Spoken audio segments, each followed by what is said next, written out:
Let's open the Bible, Ecclesiastes chapter 5, verse 1. Kaya buksan po natin sa ating pong Ecclesiastes chapter 4, verse 1. Kaya buksan po natin sa ating mga Biblia sa Ecclesiastes kapitulo 4, bersikulo 1. Ecclesiastes chapter 4, verse 1. Kaya sa Ecclesiastes po kapitulo 4, bersikulo 1. Basahin po natin ng sabay-sabay. 3, 2, 1. Muli kong nakita ang lahat ng pang-aapi na ginagawa sa ilalim ng araw. Masdan ninyo ang mga luha ng mga inaapi at walang umaaliw sa kanila. Sa panig ng kanilang maniniil ay may kapangyarihan at walang umaaliw sa kanila. Every Lord's Day, we have been studying the Ecclesiastes. Kaya sa tuwing linggo po, pinag-aaralan po natin yung patungkol po sa Ecclesiastes. The chapter 1 is talking about our life under the sun is vanity. Kaya dun po sa Ecclesiastes Kapitulo 1 na nandun po yung buhay sa ilalim po ng araw na wala pong kabuluhan. That's why we have to live the eternal things. Kaya nga kinakailangan po natin na mabuhay para po sa mga walang hanggang bagay. And chapter 2 is talking about the joy of salvation, joy of saved people. At yung sa Kapitulo 2 naman po, ito po ay patungkol sa mga kagalakan po ng mga ligtas na tao. Even though we have everything in this world, if we don't get the salvation, we cannot say this is a true joy. Kahit na meron po tayo ng lahat ng mga bagay dito po sa sanlibutan, kung wala po tayong kaligtasan, hindi po natin masasabi na ito po yung tunay na kagalakan. Because after death, the unsaved people should go to hell. Dahil pagkatapos po ng kamatayan, yung mga hindi ligtas na tao ay dapat mapunta ng impyerno. Then the chapter 3 is talking about God's time. At yung Kapitulo 3 naman po ay pumapatungkol po sa oras ng Diyos. We don't know when God will answer our prayer. Hindi po natin alam kung kailan sasagutin ng Diyos yung ating panalangin. So we don't know the kainos, right? Kaya hindi po natin alam yung kaimus, tama? God's appointed time. Ito po yung itinalagang oras ng Diyos. That's why we do our best until God's appointed time. Kaya nga po ginagawa po natin yung lahat ng ating makakaya hanggang sa itinalagang oras ng Diyos. And chapter 4 is talking about who is real comforter. At yung Kapitulo 4 naman po ay pumapatungkol ito sa tunay na comforter. The chapter 4 verse 1. Kaya dito po sa Kapitulo 4, bersikulo 1. Then I returned and considered all the oppression that is done under the sun. Under the sun, the life is vanity, and also there are so many oppression. Kaya muli kong nakita ang lahat ng pang-aapi na ginagawa sa ilalim ng araw. Ibig sabihin, sa ilalim ng araw, sa ilalim po ng araw ay walang kabuluhan yung ating buhay at ganoon din marami pong mga pang-aapi. So many trials and persecutions and many difficulties. Kaya napakarami pong mga pagsubok, napakarami mga pang-uusig at mga kahirapan. So everyone needs comforter. Kaya lahat po tayo ay inaapi. Tama po ba? Even though we work hard in the workplace, when we go back home, if the wife or husband really comfort our heart, we can endure. Kaya kahit na po tayo ay labis na napagod sa ating trabaho, pero pag uwi natin sa ating tahanan, kung tayo ay aaluin ng ating pong mga asawa, tayo po ay nako-comfort. We are so exhausted and tired, but when we go back home, all the family welcome the father and smiling and want to listen what happened today and comfort. Then the father and the husband really get the strength. Kaya kahit na pagod po tayo sa ating trabaho, pero pag yung ating mga pamilya ay inaantay tayo sa pag-uwi at talagang wini-welcome tayo sa ating pag-uwi at handang makinig kung ano yung nangyari po sa atin, tayo po talaga ay labis na nasisiyahan. So when he comes back, nobody come out. Pero paano na lang kaya kung pagbalik niya sa kanilang tahanan, walang sino man yung sumalubong sa kanya? Nobody prepare dinner. Kaya walang sino man yung naghanda na pagkain para sa kanya. Nobody welcomes him. Kaya wala ring nag-welcome sa kanya. Then next day is more Kaya tiring. malamang sa susunod po na araw, yung kanya magiging pakiramdam ay mas nakakapagod. Everyone needs a comforter Kaya lahat po tayo ay kailangan po natin ng comforter. because the life is tough. Dahil yung buhay po ay napakahirap. But we have to know who is a true comforter? Pero kailangan po nating malaman kung sino ba yung tunay na nag-aaliw po sa atin. A man cannot be true and eternal comforter. Yung tao po, hindi po ito kailanman magiging tunay na aliw at tunay na kasiyahan. Only our Lord is true comforter. Tanging yung ating Panginoon lamang po yung tunay na nag-aaliw sa atin. When you read the book of Job, Job had so many trials. Kapag pag nabasa niyo po yung aklat po ng Job, makikita niyo po doon si Job na marami po siyang mga kahirapan. And 3 friends visited him to comfort. Kaya yung tatlo po niyang kaibigan ay bumisita sa kanya para po siya ay damayan. But their word cannot comfort Job. Pero yung kanila pong mga salita ay hindi po naaaliw si Job. Because they just, even though their word looks like a comfortable word in their heart, and indirectly, they judge Job. Dahil kahit na po yung kanilang mga sinasabi kay Job ay matatamis at komportable pakinggan, pero sa kanilang puso, hinuhusgahan po nila si Job. So the Job said, let's look at the book of Job. Please bookmark here. Kaya lagyan po natin ng tanda dito at punta po tayo sa aklat ng Job. Job chapter 21, Kaya sa Job, Kapitulo 21, verse 34. kaya versikulo 34. How then can you comfort me with empty words, since falsehood remains in your answers? Paano ngang inyong aaliwin ako ng walang kabuluhan, walang naiiwan sa inyong mga sagot kundi kabulaanan? The friend's word were empty words. Dahil yung salita po ng kanyang mga kaibigan ay walang kabuluhan. Let's look at the Job chapter 16, verse 2. Kaya tignan po natin sa Job, Kapitulo 16, versikulo 2. Verse 1 and 2. Versikulo 1 hanggang 2. Basahin po natin ng sabay-sabay. 3, 2, 1. Nang magkagayon, sumagot si Job at sinabi, ako'y nakarinig ng maraming ganyang bagay, kahabag-habag na mga aliw kayong lahat. All of you are miserable comforters. Kaya sinabi, kahabag-habag na mga aliw kayong lahat. They are comforter but miserable comforter. Kaya sila po ay nangaaliw, pero sila po ay kahabag-habag na mga aliw. In this world, there is no true comforter. Sa mundong ito, wala pong tunay na aliw. The people try to comfort the other people, but their word is just empty words. Yung mga tao, sinusubukan po nilang aliwin yung ibang mga tao, pero yung kanilang mga salita ay walang kabuluhan. Jacob had 12 sons. Kaya si Jacob po, meron po siyang 12 anak. The other brothers really jealous to the Joseph. Kaya yung iba pong mga kapatid nila ay nagsiselos po kay Joseph. So they sold Joseph as a slave to Egypt. Kaya nga kanilang binenta po si Joseph bilang alipin doon po sa bansang Ehipto. And they torn the garment of the Joseph, and put the blood. At kinuha po nila yung mga damit po ni Joseph at nilagyan po nila ito ng mga dugo. And they said to the father, Jacob, Joseph died. At sinabi po Joseph was killed by the animals. At sinabi po nila sa kanila pong ama na si Jacob na si Joseph ay namatay dahil pinatay siya ng isang hayop. Then Jacob was so sorrowful and cried. Kaya nga nung marinig ito ni Jacob, si Jacob ay labis na nalungkot. But these sons, try to comfort him.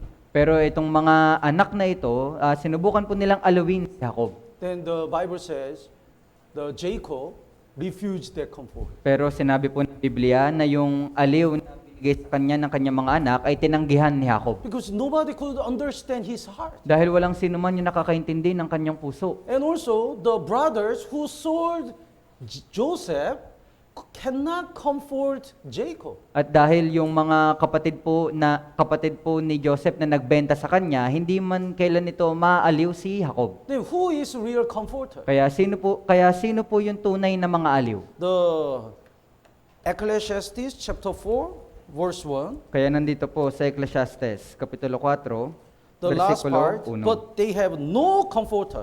Pero sinabi po na The last part. kaya sa huling parte, at walang umaaliw sa kanila.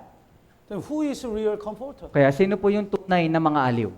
Our God. Yung ating pong Panginoon. Jesus Christ is only and true comforter. Si Yesu Kristo lamang po yung nag-iisa at tunay po nating mga aliw. The comfort. The same meaning is console, right? Console. Kaya yung salita pong comfort, yung isa pong kahulugan nito ay console. Console. Come. Come. When we analyze this word, come and con, meaning is together. Kapag po ating pag-iisipan ng mabuti, ito pong salitang ito, yung com at yung con, ang ibig sabihin po nito ay magkasama. Then fourth is giving the power. At yung fourth, ito naman po yung pumapatungkol sa pagbibigay ng kalakasan. The soul is alone. At yung soul ay mag-isa. Are you solo? Kaya kayo po ba ay mag-isa? Single? That's Single? the soul. Soul. Kaya ito po ay soul. So, what's the meaning of comfort? Kaya ano po yung kahulugan ng comfort? Being together and giving the strength. Yung comfort po ay magkasama at nagbibigay po ng kalakasan sa isa't isa. When the person is alone, stay together. That's the comfort. At kapag po yung isang tao ay mag-isa, sila po ay nagsasama, yun po yung comfort. So when we are alone, who can be with us? Kaya kapag po tayo ay mag-isa, sino po yung sumasama sa atin? When we are so discouraged and lose all our strengths, who give us the strength? Kapag tayo po ay labis na nadidismaya at naubos na yung lahat nating lakas, sino yung nagbibigay ng kalakasan sa atin? That is Jesus Christ. Kaya ito po si Hesukristo. In order to stay with us, Jesus Christ, through His throne, and came to this world. Kaya para po manatili po sa atin si Hesukristo, mula po dun sa kanyang kaharian sa langit, siya po ay pumunta dito sa lupa. So he was born in the humble manger, Kaya tinatawag po siya na isang humble manger. and he was born as a son of the poor carpenter. At siya po ay naipanganak sa pamamagitan po ng isang mahirap na karpintero. He was betrayed by people, At siya po ay tinraidor ng mga tao. especially his disciple, one of his disciple, Iscariote Judas. Lalong-lalo na po yung isa sa kanyang mga disipulo, ito po si Judas Iscariote. People spit on his face, Kaya yung mga tao, dinuduraan siya sa kanyang muka. and people slapped to his face. At yung mga tao, sinasampal din po siya. He was nailed and crucified on the cross. At siya po ay ipinako at pinatay doon sa krus. So he experienced so much pain and trials. Kaya siya po ay nakaranas talaga ng napakahirap na mga kahirapan at pagsubok. That's why when we have the trials, he can really understand and can stay in our heart together. Kaya nga pag po tayo nagkakaroon ng mga kahirapan at mga pangusig, labis niya itong nauunawaan at ninanais niya po na samahan tayo. If he stayed in the heaven only and just, I want to comfort you, he cannot understand us. Dahil kung nananatili lamang siya doon sa langit, at sasabihin niya na, ay gusto kitang alawin, pero hindi niya tayo maunawaan. Let's look at the Hebrew chapter 4. Kaya tignan po natin sa Hebreo, Kapitulo 4. Hebrew chapter 4, verse 15. Kaya sa Hebreo, Kapitulo 4, versikulo 15. Hebrew chapter 4, verse 15. Hebreo, Kapitulo 4, versikulo 15. Would you read? Sapagkat tayo'y mayroong isang pinakapunong pari na marunong makiramay sa ating mga kahinaan, isa na tinukso sa lahat ng mga paraan, gaya rin naman natin, gayon may walang kasalanan. We do not have a high priest who cannot sympathize with our weaknesses. It means Jesus Christ really understands our weaknesses. Sapagkat tayo'y mayroong isang pinakapunong pari na marunong makiramay sa ating mga kahinaan. Ibig sabihin, si Jesucristo, na nalalaman niya talaga yung lahat nating mga kahinaan. Sympathize the meaning is feeling together. Feel same things together. Kaya yung pakikiramay, ang ibig sabihin po nito ay nararamdaman din po nila kung ano yung nararamdaman ng isang panig. God really understands our difficulties. Kaya yung Diyos talagang labis niyang naunawaan yung ating kahirapan. Because the next part was in the all points tempted as we are, yet without sin. So, because Jesus experienced the more difficulties than ours, He can really understand how much difficult we are. Dahil sa susunod po na parte, isa na tinukso sa lahat ng mga paraan, gaya rin naman natin, dahil po mas naranasan ni Jesucristo yung kahirapan na nararanasan natin, kaya labis niyang naunawaan kung gaano tayo nahihirapan. Honestly, when I have the counseling, and when brothers and sisters shared their trials, if I experience more difficult things, it's easy to comfort him. Sa katunayan, kapag po yung mga brothers and sisters ay nagkakaroon ng counseling sa akin, kapag na ibabahagi nila yung kanilang kahirapan sa akin, kapag mayroon na akong naranasan ng mas mahirap na bagay kaysa doon, mas nadadalian akong aliwin po sila. Brother, sister, I really understand because I experienced the same thing. Brother, sister, labis ko naunawaan dahil parehas tayo ng naranasan. But sometimes, their difficulties, I cannot imagine how painful their difficulties are. Pero paminsan, yung kanila pong mga kahirapan, hindi ko po ma-imagine kung gaano kasakit yung kanila pong nararamdaman. Because their trials are much worse than, more painful than mine. Dahil yung kanila pong mga kahirapan ay mas masakit kaysa po sa naranasan ko. Then how dare can I say, oh, I understand? Kaya sino po ako para magsabi na, okay, naunawaan ko. I cannot understand. Kaya hindi ko po ito naunawaan. But I really hope God comfort their heart. Pero labis po akong umaasa na yung Diyos ay aaliwin yung kanilang puso. But Jesus Christ can understand all our trials. Pero si Jesucristo, nauunawaan po niya yung lahat nating kahirapan. Because His pain is much worse than ours. Dahil yung kanya pong sakit na naramdaman ay mas masakit kaysa po sa atin. That's why the verse 16 says, whenever you have a difficulties, you can go to Jesus and you can be comforted. Kaya nga sinabi po sa versikulo 16, kahit lumapit tayong may katapangan sa trono ng biyaya upang tayo'y tumanggap ng awa. Because He really understands us. Dahil po labis niya talaga tayong nauunawaan. The verse 16, basahin po natin ng sabay-sabay. 3, 2, 1. Kaya't lumapit tayong may katapangan sa trono ng biyaya upang tayo'y tumanggap ng awa at makatagpo ng biyaya na makakatulong sa panahon ng pangangailangan. Yes. Jesus has a lot of grace. Kaya si Jesucristo po, meron po siyang punong-puno ng biyaya. Whenever we go to Jesus and ask the help, He really understands our difficulties and give us grace. Sa tuwing tayo ay lalapit po kay Jesucristo, labis niyang nauunawaan yung ating mga kahirapan at tayo'y kanyang bibigyan ng biyaya. After Jesus raised up to heaven, He give us the Holy Spirit. Pagkatapos pong pumunta ni Jesucristo, bumalik doon sa langit, ibinigay po niya sa atin yung banal na Espiritu. What's the another name of Holy Spirit? Kaya ano po ba yung iba pang kahulugan ng banal na Espiritu? Helper. Kaya ito po ay tumutulong. Let's look at John chapter 14. Kaya tignan po natin sa Juan, Kapitulo 14. John chapter 14, verse 16. Sa Juan, Kapitulo 14, versikulo 16. Verse 16. Versikulo 16 po.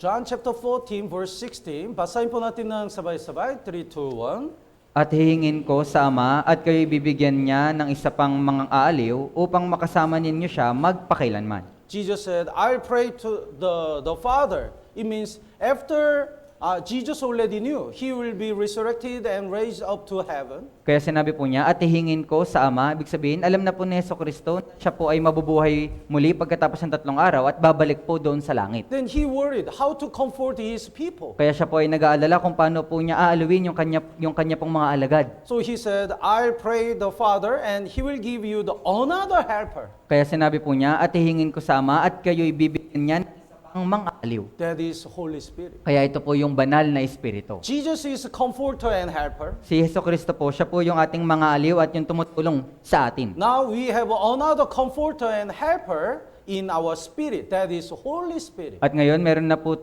na po tayong panibagong mga aliw at yung tumutulong sa atin. Ito po yung banal na Espiritu. So no matter what kind of difficulties you have, just close your eyes and talk to the Holy Spirit in you. Kaya anumang pong problema yung nararanasan mo ngayon, ipikit mo lamang ang iyong mga mata at kausapin mo po yung banal na Espiritu na nasa iyo. He really understands our difficulties. Dahil labis po niyang naunawaan yung ating pong kahirapan. Let's look at the Romans chapter 8. Katignan po natin sa Roma, Kapitulo 8. Romans chapter 8, Roma, Kapitulo 8, verse 26. versikulo 26.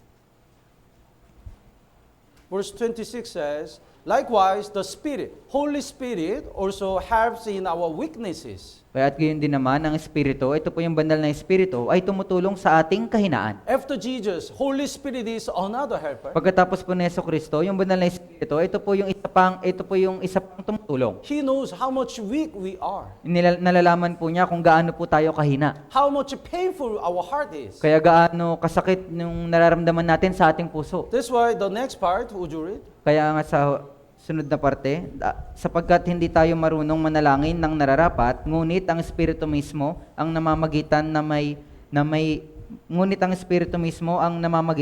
mga daing na hindi maipahayag. Sometimes we don't know how to restore our Christian life. Paminsan, hindi po natin alam kung paano po magsisimula sa ating buhay Kristiyano. Sometimes we don't know what's the problem. What kind of problem we have in our life. Paminsan, hindi po natin nalalaman kung ano bang problema talaga yung meron tayo. Anong klaseng problema ito? From where my life is twisted. Kaya saan ba mapupunta yung aking buhay? But my Holy Spirit really knows what to pray to the Lord. Pero yung banal na Espiritu, alam na alam po nito kung ano po yung dapat ipanalangin sa Panginoon. So Bible says, even though we don't know what to pray, instead of us, Holy Spirit pray to the Lord. Kaya sinasabi po ng Biblia, kahit na hindi natin alam kung ano yung dapat nating ipanalangin, yung banal na Espiritu ay tinutulungan tayo at nananalangin para sa atin. God is true comforter. Kaya yung Diyos, siya po yung tunay na mga aliw. Let's look at the 2 Corinthians. Kaya tignan po natin sa 2 Korinto, 2 Corinthians chapter 1, verse 3 and 4. 2 Korinto, Kapitulo 1, versikulo 3 hanggang 4. I really love these verses. Talagang mahal na mahal ko po ito pong bersikulo na ito. In my case, when I failed the big exam, I was so discouraged. Kaya sa kaso ko po, nung noon po na ako po ay bumagsak sa isang exam, ako po talaga ay labis na ng lumo. But when I read the 2 Corinthians chapter 1, I cried a lot. Pero nung mabasa ko po itong 2 Korinto Kapitulo 1, ako po talaga ay labis na umiyak. Because these verses really touch my heart and comfort me. Dahil ito pong mga bersikulo na ito ay labis na na-touch yung aking puso at labis na naaliw ako dito. The verse 3, basahin po natin ng sabay-sabay. 3, 2, 1. Purihin ng Diyos at Ama ng ating Panginoong Jesucristo, ang Ama ng mga kaawaan at Diyos ng lahat ng kaaliwan. Yes. God of all comfort. Kaya sinabi, Ama ng mga kaawaan. It means there is nothing that God cannot comfort. Kaya ibig sabihin, wala pong anuman na hindi po kayang aluin ng Diyos. God can comfort everything. Lahat po ng bagay ay kayang aluin ng Diyos. That's why God is a God of all comfort. Kaya nga yung Diyos, siya po yung Diyos ng lahat ng kaaliwan. Even God cannot understand this difficulty. Kahit na yung Diyos, hindi niya maintindihan yung kahirapan ko. No, God really understand our difficulty. Kaya hindi po. Labis na naunawaan po ng Diyos yung ating kahirapan. There is nothing that God cannot comfort us. Kaya walang anumang bagay na hindi po kayang aliwin ng Diyos. The verse 4, basahin po natin ng sabay-sabay. 3, 2, 1. Na umaaliw sa atin sa lahat ng ating kapigatian upang maaliw natin ang nasa anumang kapigatian ng kaaliwan inaaliw sa atin ng Diyos. In all our tribulation, who comforts us in all our tribulation? Na umaaliw sa atin sa lahat ng ating kapigatian. Sino yung umaaliw sa lahat ng ating kapigatian? God's will is not to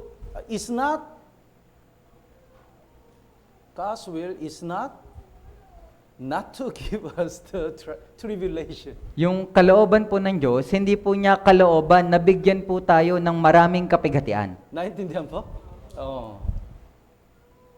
God's will is, through the trials, God wants to train us and grow up in the faith. Yung kalooban po ng Diyos, sa pamagitan po ng mga kapighatian, ninanais po niya tayong subukin at lumago sa ating pananampalataya. But the important thing is, God comforts us in all our tribulation. Pero yung importanteng bagay po dito, yung Diyos ay umaaliw po sa atin sa lahat nating kapighatian. So we may be able to comfort those who are in any trouble. When we are comforted by God, we can also comfort others. Upang maaliw natin ang nasa anumang kapigatian, kaya kung tayo po ay nakatanggap ng aliw mula sa Diyos, maaari din po nating aliwin yung iba sa pamagitan po ng Diyos. For example, so if we don't experience the more difficulties than the other people, we cannot comfort other people. Kaya halimbawa po, kung hindi po tayo nakaranas ng mas mahirap po na kapigatian, hindi po natin maaring aliwin din yung ibang mga tao na nakakaranas ng kapigatian. I experienced this much difficulty. Kaya naranasan ko po yung ganitong klase ng mga kapigatian. Then the other brothers and sisters who experience less than me, less than mine, this much and this much, I can comfort. Kaya yung iba pong mga brothers and sisters na nakaranas po ng mga kahirapan na mas madali kaysa po sa naranasan ko, maaari ko silang maaliw. But if he experienced the more difficulties, then I need to bring another brother who experienced more than his. Pero kung meron man pong brothers and sisters na nakaranas po ng mas mahirap na kapigatian kaysa po sa akin, sa ganun, kailangan ko po magdala ng isa pang brother na mas mahirap yung naranasan niya kaysa sa taong ito. If there is one brother who experienced the more difficulty, I really understand. Then he can really comfort him. Kung meron pong isang brother na mas mahirap yung kapigatiang naranasan niya, labis niyang maunawaan yung taong ito at maaaliw niya po ito. So, if God wants to use one man as a comforter, God give him the more trials. Kaya nga kung yung Diyos, ninanais po niyang gamitin yung isang tao bilang mang-aaliw, bibigyan siya ng Diyos ng mas maraming kahirapan. Naintindihan po? If here is a Job, he can, not brother Job.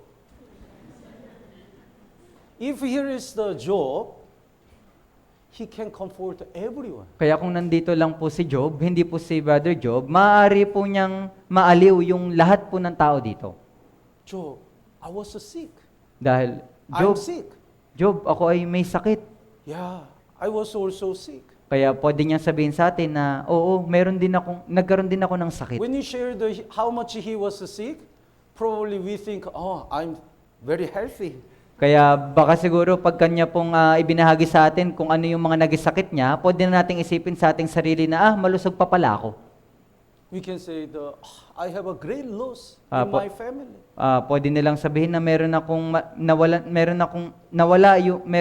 nawala sa aking pamilya. Then Job can say, yes, I really understand because I lost 10 children in one single day. Kaya kung magkaganoon, sasabihin po ni Job, labis kitang naunawaan dahil nawala din sa akin yung aking 10 mga anak sa loob lamang ng isang araw. Those who experience so many trials can comfort other people. Sa mga nakakaranas po ng mga mas mahihirap na mga kahirapan, maaari po nilang alawin yung ibang mga tao. So, if God wants to use this man or this brother or sister as a comforter, God give them the more trials to comfort others. Kaya nga kung ninanais po ng Diyos na maging mga aliw ito pong brother and sister na ito, binibigyan po ng Diyos ng maraming kapigatian ito pong brothers and sisters na ito upang aliwin yung ibang mga tao. And especially for sinners, nobody can comfort the sinners. At lalong-lalo na po sa mga makasalanan, wala pong sino man yung may kakayahan na aliwin yung mga makasalanan. In English expression, that will be all right. That's okay. Kaya sa English expression po, ito po ay parang okay lang yan. Okay. Okay lang yan. Okay lang yan. Okay lang yan. Okay lang yan.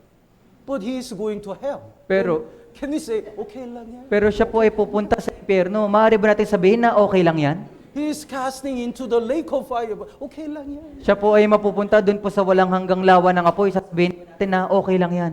This word is just empty word. Yung mga salita pong ito po ay walang kabuluhan. If he doesn't receive the forgiveness of sin, and if his destiny is not transferred from the hell to heaven, he cannot be comforted. Kung hindi po niya matatanggap yung tunay na kaligtasan at hindi po siya maitatransfer mula po sa impyerno papunta sa langit, hindi po ito magiging tunay na aliw. Only Jesus can forgive all our sins, and give us the real comfort. Tanging si Jesucristo lamang po yung may kakayahan na patawarin yung lahat ng ating mga kasalanan at bigyan tayo ng tunay na aliw. Let's look at the Isaiah Kaya chapter 40. Kaya tignan po natin sa Isaías, chapter 40.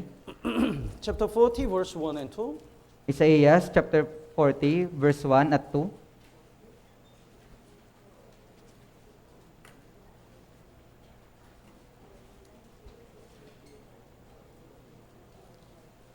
Verse 1. Comfort, yes, comfort my people, says your God. Inyong aliwin ang aking bayan, sabi ng inyong Diyos. Why? Kaya bakit po? Because verse 2. Basahin po natin ng sabay-sabay. 3, 2, 1. Magsalita kayo ng sa puso, sabihin ninyo sa Kanya na ang Kanyang pakikipagdigma ay tapos na ang Kanyang kasamaan ay pinatawad, sapagkat siya'y tumanggap sa kamay ng Panginoon ng ibayong bahagi para sa lahat niyang kasalanan. Her iniquity is pardoned, forgiven. Kaya yung Kanyang kasamaan ay pinatawad, And she has received from the Lord's hands double for all her sins. sapagkat siya'y tumanggap sa kamay ng Panginoon ng ibayong bahagi para sa lahat niyang kasalanan. So if we have 100 sins, Jesus paid the 200. Kaya ibig sabihin, kung meron po tayong 100 mga kasalanan, binayaran po ni Jesucristo yung 200 kasalanan. That's why God says, comfort, comfort my people. Kaya nga po sinasabi ng Diyos na inyong aliwin ang aking bayan. You are already forgiven. Don't worry to go to hell. Kaya napatawad na yung lahat ng mga kasalanan, kaya wag na kayong mag-alala na mapupunta kayo ng impyerno. Let's look at the Luke chapter 8. Kaya tignan po natin sa Lucas, Kapitulo 8. Luke chapter 8, verse 43 and 44. Sa Lucas, Kapitulo 8, verse 43 hanggang verse 44. Would you read? May isang babae na 12 taon nang dinudugo at di mapagaling ng sinuman, na lumapit sa kanya. May isang babae na 12 taon nang dinudugo at di mapagaling ng sinuman, na lumapit sa kanyang likuran, hinawakan ng laylayan ng kanyang damit at agad na tumigil ang kanyang pagdurugo. 43, right? Yes po. Oh. So here is a certain woman. She has a flow of the blood for 12 years. Kaya meron po ditong isang babae na 12 taon na dinudugo.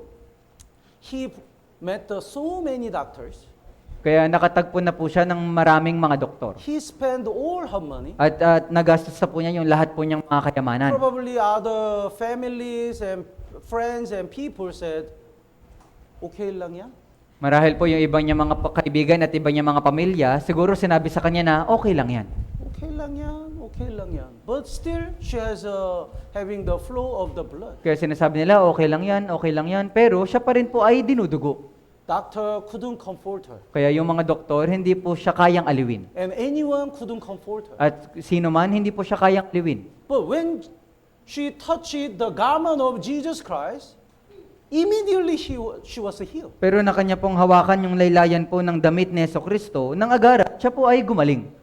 We attend the church before we got salvation. Some people attend the church for 12 years. Kaya yung ibang mga tao ay umattenda po sa church ng 12 taon kahit hindi paligtas. Even though they offered a lot of money, their heart cannot be comforted. They don't have the assurance to go to heaven. Kahit na sila po ay naghahandog ng maraming mga offering, yung puso nila ay hindi pa rin naaliw at hindi pa rin sila sigurado kung papasok ba sila sa langit. When I was young, I really worried about my sin. Nung ako po ay bata pa, talagang labis ako nag-aalala patungkol sa aking kasalanan. Because when I reflect myself before the Word of God, I'm a really great sinner. Dahil sa tuwing sinusuri ko po yung aking sarili sa pamagitan po ng salita ng Diyos, naunawaan ko na ako talaga ay terrible na makasalanan. Jesus said, you cannot get out of the hell until you pay the last penny, last sin. Sinabi po ni Jesucristo na hindi ka makakalabas doon sa impyerno hanggat hindi mo po nababayaran yung kahuli-hulihang kusing. Then I have so many sins. Kaya marami akong mga kasalanan. So every morning, early in the morning, I went to the church and prayed a lot. Kaya nga araw-araw ng maaga, pumupunta ako sa simbahan at ako'y labis na nananalangin. Mostly my prayer is, Lord, I have so many sins, and please forgive me. Ang madalas ko pong panalangin na, Panginoon, meron akong napakaraming mga kasalanan, pakiusap, patawarin mo po ako. Next day, I pray the same thing. Lord, I'm a terrible sinner. Please forgive At sa me. mga susunod na araw, ganito pa rin yung panalangin ko, Panginoon, isa akong miserabling makasalanan, pakiusap at pa rin mo ako. So I went to the pastor because I cannot get the answer. Kaya nga pumunta po ako sa pastor dahil hindi ko po malaman yung kasagutan dito. Pastor, I have many sins. Kaya pastor, meron akong napakaraming kasalanan. How can I be forgiven? Kaya paano po ba ako mapapatawad? The pastor said, that's why you have to attend the church regularly. At sinabi po ng pastor, kaya nga kailangan mong palaging pumunta ng church. You need to pray more. Kaya kailangan mong palaging manalangin. You need to sacrifice for the Lord more. Kailangan mong higit na magsakripisyo para sa Diyos. In my heart, I couldn't talk back, but in my heart, I did. Kaya sa puso ko, hindi lang po ako makapagsalita, pero sinasabi ko na ginawa ko na yan. How much more? Kaya gaano pa pang higit yung kailangan kong gawin. His word couldn't comfort me. Kaya yung kanyang salita, hindi po ako naaliw. Like this woman, nobody couldn't comfort her. Nobody could comfort sinner. Kaya kagaya po ng isang babaeng ito, wala pong sinuman yung kayang mag-aliw sa kanya, wala pong sinuman yung maaring mag-aliw sa makasalanan. But as this woman touched the Jesus Christ, she was immediately healed and she really was comforted. Pero kung paanong hinawakan ng babaeng ito yung laylayan ng damit ni Jesucristo, nang agad-agad siya po ay naaliw at gumaling. So when we listen the word of God and realize that Jesus already redeemed all our sins, we really get the real comfort. Kaya nga kung atin pong matatanggap yung katotohanan at malalaman po natin kung gaano po pinatawad ni Jesucristo yung lahat nating mga kasalanan, maaari po tayong maaliw. Our heart becomes so peaceful. Kaya yung ating puso ay magiging napakapayapa. No matter what happened, I'm sure to go to heaven. Kaya ano man yung mangyari, sigurado na akong pupunta sa langit. Tama po ba? So, our Jesus, our Lord, is only true comfort. Kaya nga yung ating Panginoong Jesucristo, yung ating Diyos, ito po yung nag-iisang tunay nating mga aliw. When we have so many trials, Jesus doesn't judge us. Pag meron po tayong maraming mga kapigatian, si Jesucristo, kailanman hindi niya tayo hinuhusgahan. He really comforts us and understands us. Talagang inaaliw niya po tayo at labis niya tayong nauunawaan. Let's look at the 1 Kings chapter 19. Kaya tignan po natin sa unang hari, Kapitulo 19. 1 Kings chapter 19, Kaya unang hari, Kapitulo 19, verse 4. versikulo 4. Elijah really eager to make Israel people return to God. Kaya si Elias po, meron talaga siyang pagnanais sa mga Israelita na bumalik sa Diyos. Because the Israel people worship the Gentile Da- God, Baal. Dahil yung mga Israelita, kanila pong sinasamba yung Diyos-Diyosan, ito pong si Baal. So in order to make them repent and return to God, he prayed a lot and sacrificed a lot. Kaya nga po para magawa niya na yung mga Israelita na magsisi at makabalik po sa Diyos, labis po siyang nanalangin ng ganito sa Diyos. He boldly fought against all the false prophets. Nang may katapangan, siya po talaga ay nakipaglaban sa mga bulaang propeta. But nobody returned to God. Pero wala pong sino man yung bumalik sa Diyos. That's why he thought he's useless. Kaya nga po kanyang inisip na wala po siyang pakinabang. He was so discouraged. Kaya nga labis po siyang nanlulumo. Have you experienced when we are so discouraged and depressed, we want to be alone? Kaya naranasan niyo na po ba na paglabis po kayo nanlulumo, ninanais niyo po na mapag-isa? Have you experienced? Ay naranasan niyo na po ba yun? Because even though nobody thinks like this, when we look at them, it looks like they judge me. Dahil kahit wala pong sino man yung nag-iisip nito, pero sa tuwing tayo po ay titingin sa kanila, iniisip natin na hinusgahan nila tayo. I knew it. You would be failed. Alam ko na sabi na mabibigo ka eh. We are so shy to join even the fellowship and come to the church. Kaya tayo ay labis na nahihiya, na hindi na tayo nakikipag-fellowship at hindi na rin tayo pumupunta sa church. In this situation, we want to be alone. Sa mga ganitong sitwasyon, ninanais talaga natin na mapag-isa. The verse 4, would you read? That's why he's isolated from other people. Kaya nga po siya ay naging mapag-isa at lumayo po muna sa mga tao. The verse 4, would you read? Ngunit siya'y naglakbay ng isang araw patungo sa ilang at dumating at tumupo sa ilalim ng isang punong kahoy. Siya'y humiling na siya'y mamatay na sana, na nagsasabi, sapat na ngayon o Panginoon, kunin mo ang aking buhay sapagkat hindi ako mas mabuti kaysa aking mga ninuno.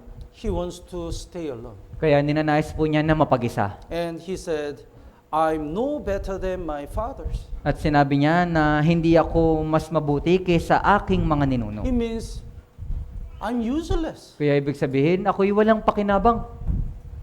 That time, God doesn't scold him. Kaya sa mga panahon ngayon, hindi po siya pinagalitan ng Diyos. God sent the angel and touched him and gave him the food. Kaya nagpadala po yung Diyos ng anghel para po siya'y aliwin at padalhan siya ng The verse 5, Kaya versikulo 5, basahin po natin ng sabay-sabay, 3, 2, 1. siya'y nahiga at natulog sa ilalim ng punong kahoy na enebro. Kinalabit siya ng isang anghel at sinabi sa kanya, bumangon ka at kumain. Touch it, touch it, touch it. Kaya siya po ay hinawakan. Kinalabit. And arise and eat. At sinabi, bumangon ka at kumain. So God didn't say, why you should have done that. Kaya hindi po sinabi ng Diyos na, bakit mo kasi ginawa yan? You had to say like this and act like that. Kaya dapat ito yung sinabi mo, dapat ganito yung ginawa mo eh. Without any word, God touched him and just say, arise and eat. Nang walang anumang salita, siya po ay kinalabit ng Diyos at sinabi, bumangon ka at kumain. And 2 times. Kaya 2 beses. Because God really worried about Elijah. Dahil yung Diyos, labis talaga siya nag-aalala kay Elias. The verse 7, Kaya sa versikulo 7 po, basahin po natin ng sabay-sabay, 3, 2, 1. ang anghel ng Panginoon ay nagbalik sa ikalawang pagkakataon at kinalabit siya at sinabi, bumangon ka at kumain, kung hindi ang paglalakbay ay magiging napakahirap para sa iyo. Touched him again. Kaya muli po siyang kinalabit. Arise and eat. And because the journey is too great for you. At- God already know the journey is too great. At sinabi, bungangon ka at kumain, kung hindi ang paglalakbay mo ay magiging napakahirap para sa iyo. Alam na po ng Diyos na yung paglalakbay niya ay magiging napakahirap. God really understands us. Kaya yung Diyos, labis niya tayong How nauunawaan. much we are weak and how much our way is tough. Kaya gaano tayo kahina at gaano po kahirap yung ating pagdaraanan. That's why God touched us and really comfort us. Kaya ngayon Diyos, lagi po tayong kinakalabit, hinahawakan at labis po tayong inaaliw. Let's look at the Numbers chapter 11. Kaya tignan po natin sa Aklat ng mga Bilang, Kapitulo 11. Here is the story of Moses. Kaya nandito po yung kwento po ni Moises. The chapter 11 verse 14. Kaya sa versikulo 11, versikulo 14, Verse 14, I'm not able to bear all these people alone. kaya hindi ko kayang dalhin mag-isa ang buong bayang ito. When you look at the Israelite after Exodus, they are so stubborn and complained a lot and they are not thankful. Sa tuwing makikita po natin yung mga Israelita pagkatapos po ng aklat ng Exodus, sila po ay labis na matitigas ang ulo. Then always they came to Moses At dahil po sa katigasan ng kanilang ulo, palagi po silang lumalapit kay Moises. and complained. At sila po ay nagrereklamo. If we can hear the one person's complaint, maybe we can endure. But 10 people, 100, 1,000, 10,000, 100,000, then I think of Moses, that's why he said, because the burden is too heavy for me. Kaya kung makakarinig lamang po tayo ng isang pagreklamo, marahil okay lang yun, pero kung makakarinig tayo ng 10, 100, 1,000, o higit pa 100,000, marahil tayo po ay labis na mahirapan. Kaya sinabi po ni Moises yung ganitong bagay na, hindi ko kayang dalhin mag-isa ang buong bayang ito. Verse 15, would you read? Kaya kung ganito, ang pakikitungong gagawin mo sa akin ay patayin mo na ako. Kung ako'y nakasumpong ng biyaya sa iyong paningin, huwag mo nang ipakita sa akin ang aking paghihirap. Yes. He think he can endure this burden. Kaya iniisip po niya na hindi na po niya kayang tiisin pa yung kahirapang ito.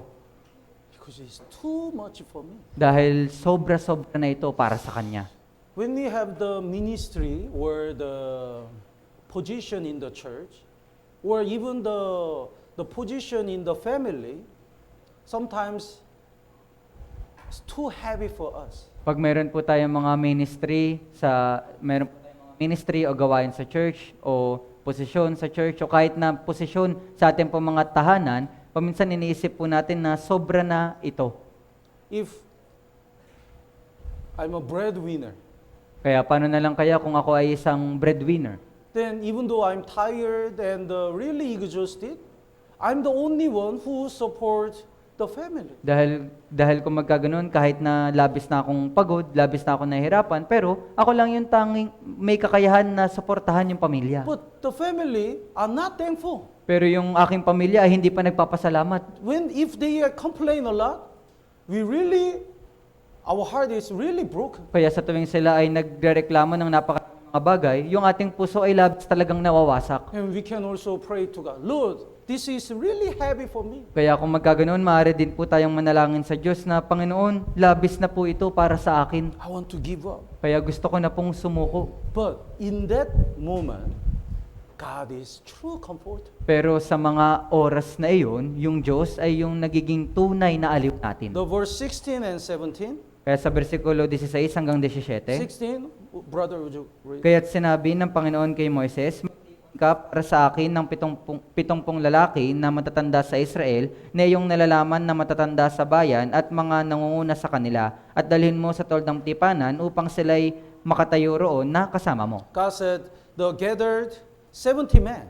Kaya sinabi po ng Diyos na magtipon ka para sa akin ng 70 lalaki. Then verse 17, basahin po natin ng sabay-sabay. 3, 2, 1. Ako'y bababa at makikipag-usap sa iyo doon, at ako'y kukuha ng espiritu na nasa iyo at aking isasalin sa kanila, kanilang dadalhin ang pasanin ng bayan na kasama mo upang huwag mong dalhing mag-isa. Yes. God prepared the 70 people to bear the burden of Moses together. Kaya yung Diyos, siya po ay naghanda ng 70 mga lalaki para po tulungan si Moises na pasanin yung kanilang problema. In Castella Church, before I was assigned in Ortiga Church, the first members, when I went to the church, the first members in the beginning was almost 10 members. Kaya nung ako po ay nasa Castella Church pa, bago po ako napunta dito sa Ortigas Church, yung unang mga miyembro po doon sa Caste ay nasa mga 10 miyembro lamang. When I checked the salvation, only 4 people said they're gonna go to heaven. Nung akin pong sinuri yung kanilang mga kaligtasan, tanging 4 na tao lamang po yung nagsabi na sigurado silang pupunta sa langit. 6 members said they're gonna go to hell. At yung 6 na miyembro, sinabi nila sila po ay pupunta ng impyerno. When we gathered, I never forget the first Wednesday sermon. Kaya hindi ko po talaga makakalimutan yung aking unang Wednesday sermon. Only one person attended. Kaya tanging isang tao lamang yung umaten. Except me, only one brother. Kaya except sa akin, isang brother lang. In that night, I couldn't sleep. Kaya sa gabing yun, hindi talaga po ako makatulog. And the offering was not enough to have the lunch on Sunday or even the electric bill, water bill. So I paid all. At ganun din, yung offering ay hindi po sapat para po sa pagkain tuwing pananghalian, ganun din yung mga electric bill at yung water bill, kaya nga binabayaran ko po ito lahat. Because nobody can pay. Dahil walang sino man yung maaring magbayad. And even though I really encouraged them to invite anyone, and I said, if anyone wants to listen, I'm ready to conduct a Bible seminar in even 2 a.m., 6 a.m., anytime. So just tell me. Kaya nga kahit na labis ko po silang in-encourage na umattend at labis ko po, lagi ko sa kanila sinasabi na kung sino man yung may ninanais na makinig ng Bible seminar, anytime, kahit 2:00 ng madaling araw, sabihan nyo lang ako. But nobody invite me. Pero Nobody call me. walang sino man yung tumawag sa akin. So I couldn't endure anymore. Kaya nga hindi ko na po ito kayang matiis pa. So I make the leaflets and went to outside and visit. Kaya gumawa po ako ng isang leaflet at pumunta ako sa mga bayan-bayan at nag-i-invite ako. Tao po. That's the first word I learned. Kaya yun po yung unang salita na akin pong natutunan. Tao po, we have a Bible seminar and I explain and invite people house to house. Kaya sinabi ko po na meron kaming Grand Bible Seminar at pinaliwanag ko po ito at iniimbita ko po sila kada po bahay. Everyone says they gonna come. At sinabi po ng lahat na sila po ay pupunta. So in the first Bible seminar, I expect, I think more than 100 people will come. Kaya sa unang araw po ng Bible Seminar, inisip ko po talaga na sa tingin ko ngayon higit 100 tao yung pupunta. We need to prepare more rice. Kaya kailangan natin maghanda ng maraming mga kanin. Can you guess how many people come Kaya kaya niyo po bang hulaan ilang tao po yung pumunta? among my invitees? Sa lahat po ng aking mga naimbitahan? Kaya ilan po? 0. Kaya wala po. 0. So next Bible seminar, I invite more. Kaya po nung sumunod po na Bible Seminar, mas nag-imbita po ako ng higit. How many people come? Kaya ilang tao po yung pumunta kaya? 0. Kaya wala pa rin po. So, but I invite again and again. Pero ako po ay nag-iimbita ng paulit-ulit. Amazingly, other saved brethren said, I want to join the inviting.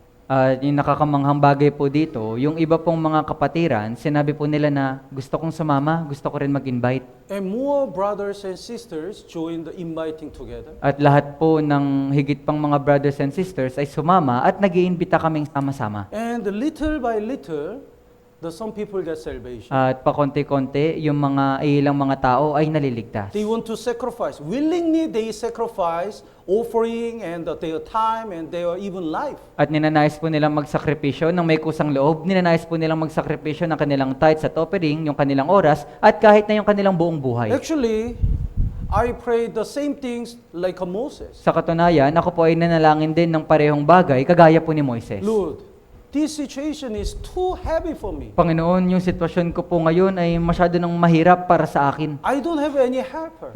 Wala pong sino man yung tumutulong sa And akin. at the same time, there are so many problems. At sa kaparehas din na panahon, meron pa pong iba pang mga problema. But God is real comforter. Pero yung Diyos, siya po talaga ay labis na mga aliw. One by one, the people get salvation and they grow up and they become a leaders. Nang paisa-isa, yung mga tao po ay naliligtas at sila po ay lumalago at sila po ay nagiging mga leaders. And they sacrifice a lot. At sila po ay labis na nagsasakripisyo.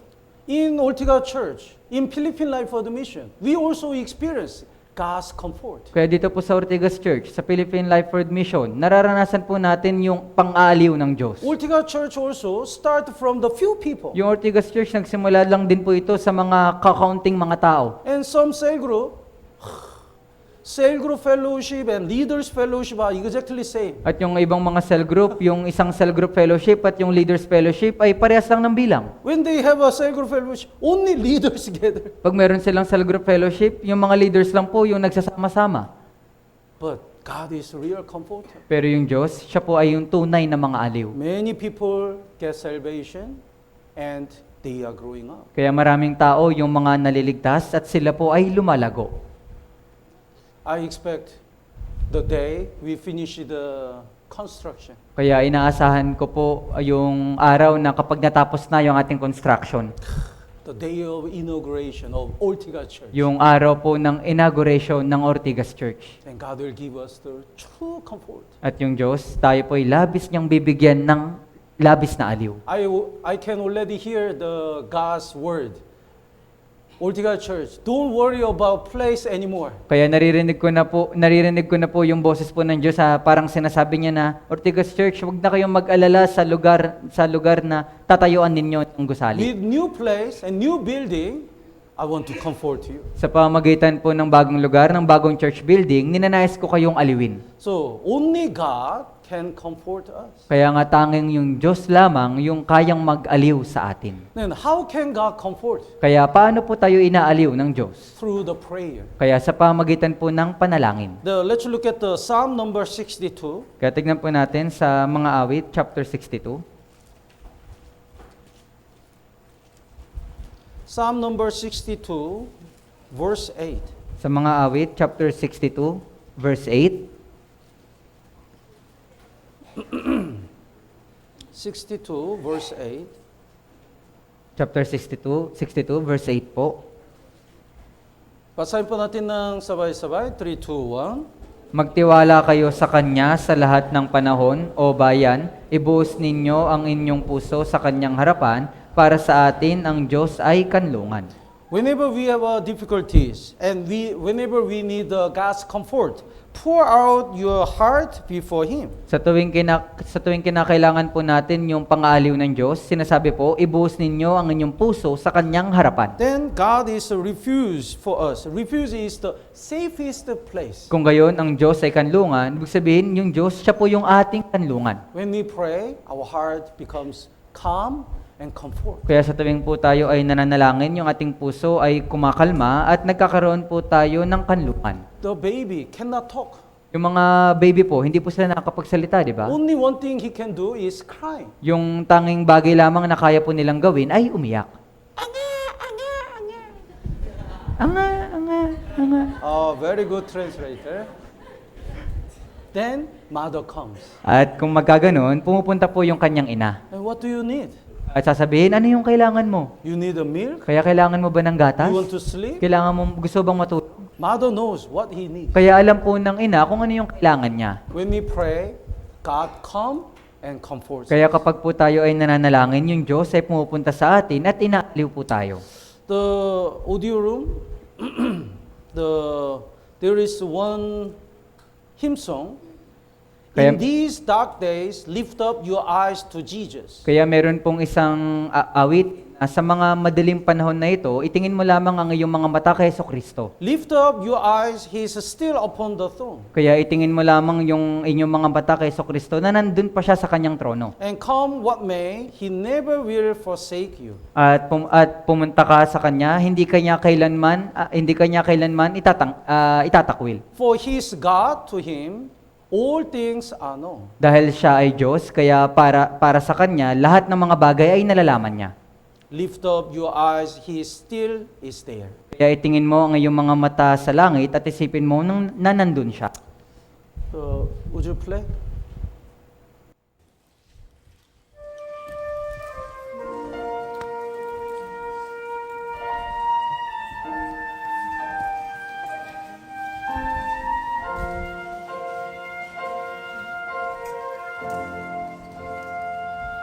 괴로울 때 주님의 얼굴 보라 평화의 주님 바라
lift up your eyes to the Lord. Kaya pag tayo po ay nalulungkot, itingin mo lamang yung mga mata sa Panginoon. And through the prayer and also through the Word of God, God comforts us. Kaya sa pamagitan po ng panalangin at sa pamagitan po ng salita ng Diyos, maaari po tayong aliwin ng Diyos. Let's look at the Psalm number 119. Kaya tignan po natin sa Aklat ng Mga Awit, chapter 119.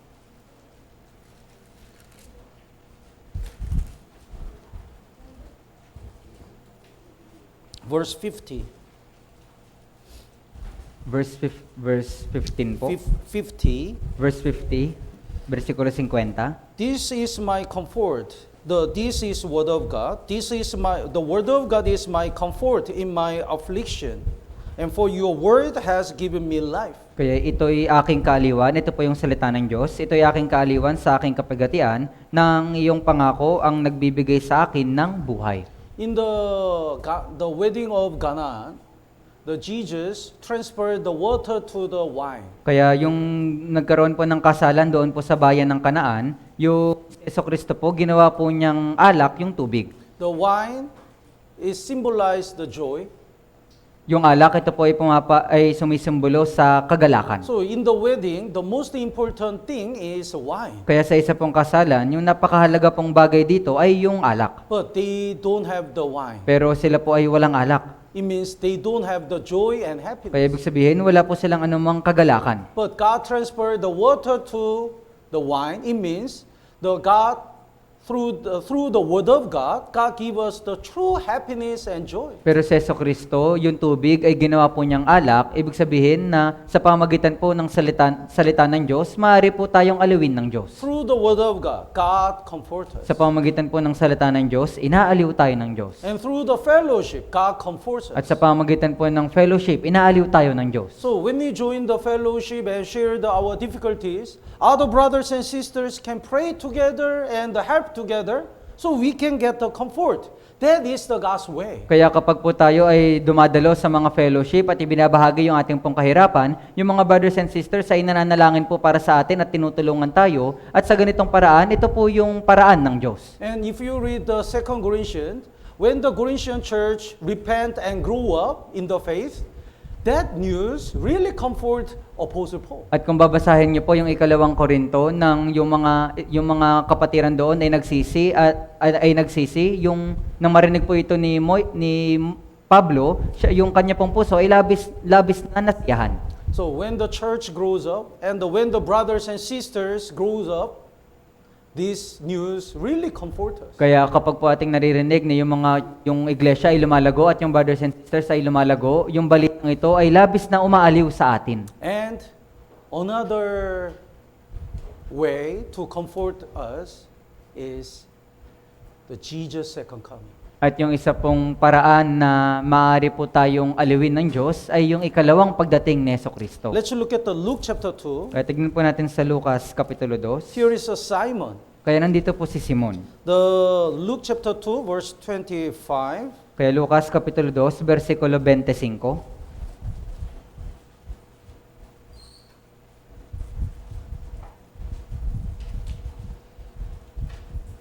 Would you read? Noon ay may isang lalaki sa Jerusalem na ang pangalan ay Simeon. Ang lalaking ito ay matuwid at masipag sa kabanalan na naghihintay sa kaaliwan ng Israel at nasa kanya ang Espiritu Santo. Simeon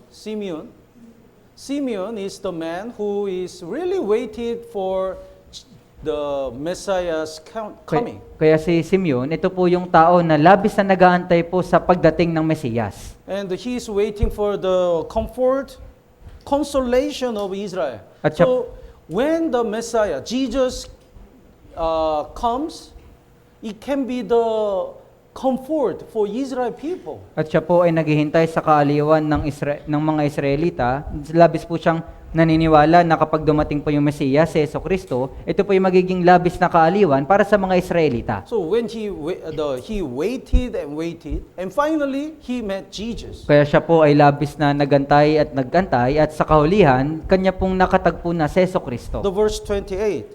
He took him, the Jesus, Kaya dito po sa when he was a baby, up in his arms and blessed God and said, Kaya sa versikulo 28, kinuha po niya si Jesucristo nung siya po ay sanggol pa, sinabi, inilagay niya ang sanggol sa kanyang mga bisig. Then verse 29, basahin po natin ng sabay-sabay. 3, 2, 1. Panginoon, ngayon ay hayaan mong ang iyong alipin ay pumanaw na may kapayapaan ayon sa iyong salita.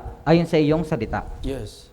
So, he said, he praised the Lord. Lord, you are letting your servant depart in peace. Kaya pinuri ang Diyos at sinabi, Panginoon, ngayon ay hayaan mong ang iyong alipin ay pumanaw na may kapayapaan. When we met Jesus, he was so peaceful and it seems like his mission is completed. Kapag po ating nakita si Jesucristo at nakita po natin kung gaano siya at nakita po natin na kung gaano ito kapayapa at yung ating puso ay nagiging mapayapa rin. Like a Simeon, when we are also waiting for Jesus' second coming. Kaya kagaya po ni Simeon, tayo rin po ay nag-aantay sa ikalawang pagdating ni Jesucristo. Because until that day, we need to endure. Dahil hanggang sa araw na iyon, kinakailangan po nating magtiis.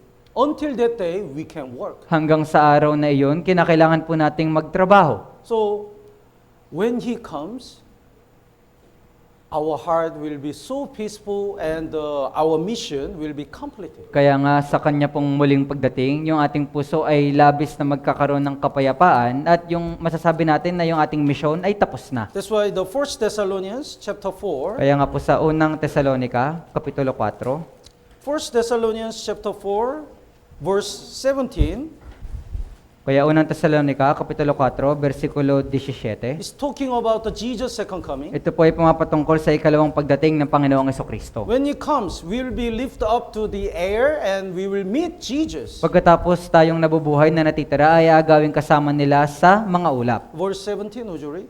Pagkatapos tayong nabubuhay na natitira ay agawing kasama nila sa mga ulap upang salubungin ng Panginoon sa papawirin at sa gayon ay makakapiling natin ng Panginoon magpakailanman. Then verse 18, therefore, it means because Jesus will come again. Therefore, the verse 18, basahin po natin ng sabay-sabay, 3, 2, 1. Kaya't mag-aliwan kayo sa isa't isa ng mga salitang ito. Yes, comfort one another with these words. Brother, let's fight little more because when Jesus comes, it will be done. Kaya't mag-aliwan kayo sa isa't isa ng mga salitang ito na, Brother, magtiis ka pa ng kaunti, lumaban ka pa ng kaunti dahil sa pagdating ng Panginoong Jesucristo, lahat naman ito ay matatapos na. So, the news of the Jesus' second coming is our comfort. Kaya yung balita po ng ikalawang pagdating ng Panginoong Jesucristo, ito po yung aliw sa atin. So, in the church must be full of comfort. Kaya dito po sa church, dapat po sa loob ng church ay punong-puno ng mga mang-aaliw. Not judging each other. Hindi po yung hinuhusgahan yung isa't isa. We need to comfort each other. Kaya dapat po nating aliwin yung isa't isa. Tama po ba? Even though we make a mistake, we have to repent and try to comfort each other again. Kahit na po tayo ay nakakagawa ng mga kamalian, kailangan po natin magsisi at subukan na aliwin ulit yung isa't isa. Even though other brethren make a mistake to me, forgive them Kahit na and try to comfort each other. Kahit na yung ibang mga brothers and sisters ay nasaktan ako, kailangan natin silang patawarin at aliwin sila. Everyone is not perfect. Kaya dahil walang sino man sa atin yung perpekto. That's why everyone needs comfort. Kaya nga lahat po tayo kinakailangan natin ng aliw. Tama po ba? Please think about any word to comfort next person. Kaya pakiusap mag-isip po kayo ng anumang mga salita na pwedeng makapagbigay aliw sa katabi ninyo. And please say At pakiusap sabihin niyo po ito sa kanila. any word to comfort. Kaya anumang salita.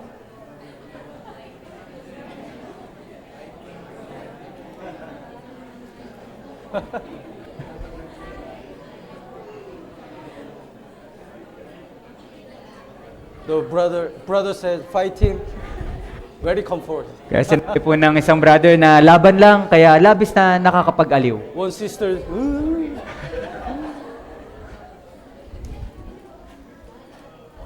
if we can comfort each other, the church will grow more. Kung makakaya po natin na aliwin yung isa't isa, yung iglesia ay labis po na lalago. Let's look at the Acts chapter 9. Kaya tingnan po natin sa Aklat ng mga Gawa, Kapitulo 9. This is the last verse today, Acts chapter 9, verse 31. Kaya sa Aklat ng mga Gawa, Kapitulo 9, versikulo 21.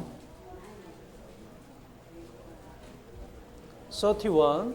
Versikulo 31, sorry po. Basahin po natin ng Acts chapter 9 verse 31. Basahin po natin ng sabay-sabay. 3, 2, 1. Sa gayoy, nagkaroon ng kapayapaan at tumatag ang iglesia sa buong Judea, Galilea at Samaria na namumuhay na may sa Panginoon at may kaaliwan ng Espiritu Santo, ito ay tumami. Yes, when the church was full of comfort, they were multiplied. Kaya kapag yung church ay punong-puno po ng mga kaaliwan, sila po ay dumadami. So, even though we have so many trials and difficulties, if we are comforted, we can continue to move forward. Kaya kahit na marami po tayong mga kahirapan at mga kapagatian, kung tayo po ay naaaliw, maaari po tayong magpatuloy pa.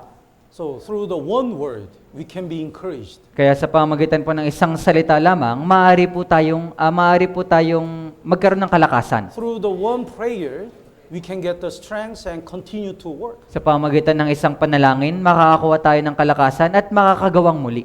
Tama po ba?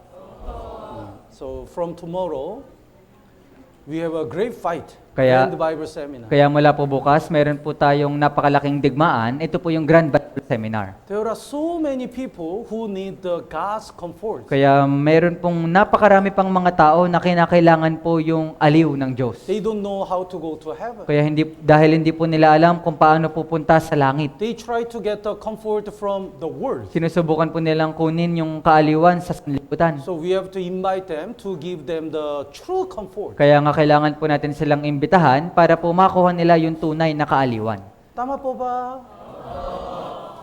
Let's pray together. Kaya tayo pong lahat ay manalangin.